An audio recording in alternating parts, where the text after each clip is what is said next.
In this micro lesson, I want to show you a creative technique called exposing for the highlights. So there's two parts to that you have to keep in mind. First of all, it's exposing. That means you need to take some control of your camera and tell it how bright or how dark to make the overall picture. The second thing is you need some highlights, which usually work out best when you have backlight. And so you can see in these photos here that really it's just the edge or the outline of my subject that is being lit with highlights, and the rest of it is basically the rest of the photo is falling into shadow or darkness. Now, let me show you what would happen if I had just taken this picture normally. And I will simulate it here just by increasing the exposure. But if I had taken the picture properly, so to speak, it would have looked something like this, which is interesting, but certainly not as dramatic as when I told the camera uh, on the next picture I want it to be darker. And so I made it darker, and now all of a sudden the highlights really stand out in this picture, and it gives it a more dramatic effect. Now, the way you're going to make those highlights stand out is to ensure that you have a dark background. Notice on each of these pictures, the background is dark. Now, on this park bench picture here, this is the most dramatic one, where we have the sun in the background. It's sunset time, basically, so there's very little actual sun left in the sky. It is not the intense sunlight of noon. It would be a little bit difficult to get a picture like this. But the sun is back here somewhere, and it's simply reflecting off of the park bench, but it's not hitting the concrete in the background. All this back here falls into shadow and darkness, and that's what allows the highlights to stand out and look dramatic. Now, in this picture over here, it's the tops of the plants, the tips of the leaves that are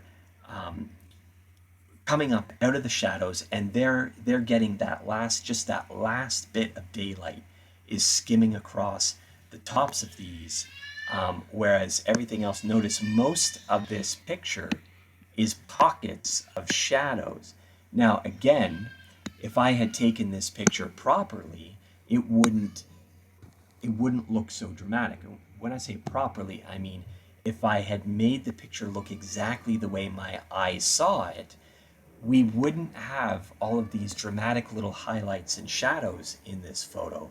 What we would have is a picture that looked more like this.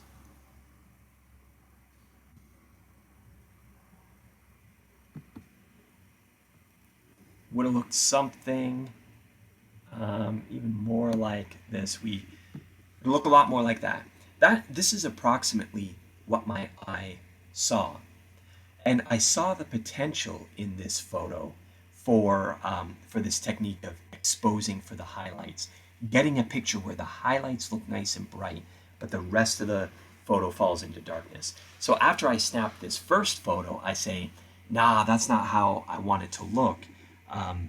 And so when I took the next picture, I set my camera so that the picture would be darker. I set it to be darker intentionally so I could get this more interesting creative effect.